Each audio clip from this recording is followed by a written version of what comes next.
A Confederação da Agricultura e Pecuária do Brasil divulgou o Produto Interno Bruto do agronegócio. E para detalhar os números, o repórter André Anelli está com o coordenador do Núcleo Econômico da CNA, Renato Conchon. Bom dia, André. Bom dia, Lara. Bom dia a você que acompanha o canal do produtor. Eu estou aqui com o Renato Conchon, que é coordenador do Núcleo Econômico da Confederação da Agricultura e Pecuária do Brasil, da CNA, e vai fazer um balanço para a gente a respeito dos dados divulgados do PIB, o Produto Interno Bruto do agronegócio. Vou conversar então com o Renato em relação a esses números divulgados. Renato, eles foram publicados essa semana. Quais são esses números? Vamos lá. Bom, os dados levantados pela CNA em parceria com o CPE apresentaram que em julho houve uma primeira retração no movimento agrícola, uma queda leve, mas foi a primeira porque é importante estar acompanhando isso aí. O que é mais importante é justamente apresentar o crescimento do acumulado nos 7 primeiros meses. Nesse acumulado, o PIB do agronegócio cresceu 2,71, tanto no ramo agrícola quanto no pecuário, em todos os segmentos que a CNA analisa. Importante destacar que o segmento agrícola, ao longo do ano, ao longo desses 7 primeiros meses, ele vem crescendo com maior velocidade do que o crescimento do PIB do ramo pecuário. Quer dizer, então, que esse segmento agrícola foi o que apresentou o melhor segmento, foi o que apresentou o melhor desempenho nesse balanço? Sim, exatamente. O acumulado dos 7 primeiros meses, com destaque para o ramo agrícola, apresentou crescimento mais substancial do que o ramo pecuário. Importante destacar também, André, que dentro da agropecuária, dentro do segmento do agronegócio, que é o PIB que nós calculamos, o principal destaque foi para o segmento dentro da porteira, ou seja, para os nossos produtores rurais. Esse foi o maior crescimento, um crescimento mais robusto, na ordem de 3,9% de elevação. O setor de dentro da porteira foi seguido pelo setor de serviços, com crescimento substancial, e na sequência foi o segmento de insumos. Por fim, a agroindústria, que cresceu com menos velocidade, mas ainda assim cresceu, toda a indústria ligada ao agronegócio, mas com uma velocidade um pouco menor. Isso está mostrando a dificuldade porque a indústria brasileira está passando ao longo de 2016. Dentro desse segmento agrícola, quais foram as culturas que apresentaram melhor desempenho?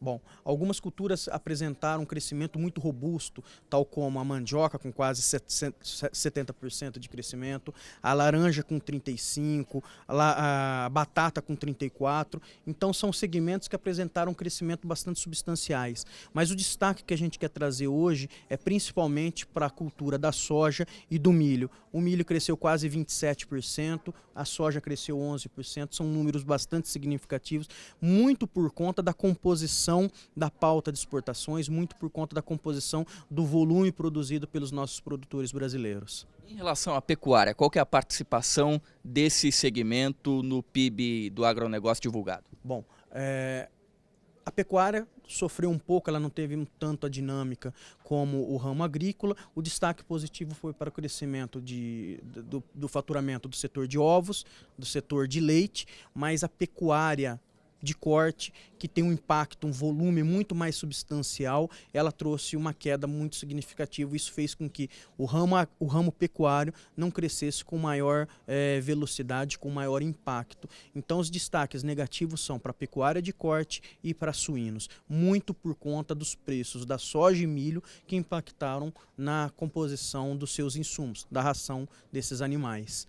O que a gente pode observar ao longo dessa publicação é justamente os setores que são mais dependentes de exportação não sofreram tanto. Já os produtos que têm um forte viés de consumo doméstico, tal como leite, tal como ovos, enfim, alguns produtos derivados de mandioca, que um consumo interno muito mais substancial, dentro da conjuntura macroeconômica por qual o país passa hoje, com crescimento de um PIB geral muito impactado negativamente, a inflação em patamares elevados, outro fator que é o desemprego, isso fez com que a renda da população se achatasse muito e ela buscasse alternativas em produtos com maior consumo doméstico, e isso a gente está observando nos resultados do PIB do agronegócio divulgados essa semana. Esses dados são uma tendência? Deve-se continuar assim também? As próximas divulgações também no PIB devem ser apresentados esses mesmos números também relativamente? O que a gente observa, o que a gente tende a enxergar nos próximos meses, que a partir de julho, agosto e os resultados até de setembro, a gente vê com uma dinâmica um pouco mais impactada no ramo agrícola. O ramo da pecuária a gente não tá vislumbrando tanta queda como no ramo agrícola. Então, os próximos números divulgados, com certeza a gente está vendo uma tendência de queda, uma queda pouco significativa, mas ainda assim uma tendência de queda. E isso tende a se reverter a partir de outubro, novembro e dezembro com os dados divulgados pela CNA. Perfeito. Conversei aqui com o Renato Conchon, que é coordenador do Núcleo Econômico da Confederação da Agricultura e Pecuária do Brasil, da CNA. Ele que fez um balanço a respeito dessa divulgação do Produto Interno Bruto do agronegócio, divulgado em outubro, aliás. Esses dados que são referentes aos 7 primeiros meses de 2016.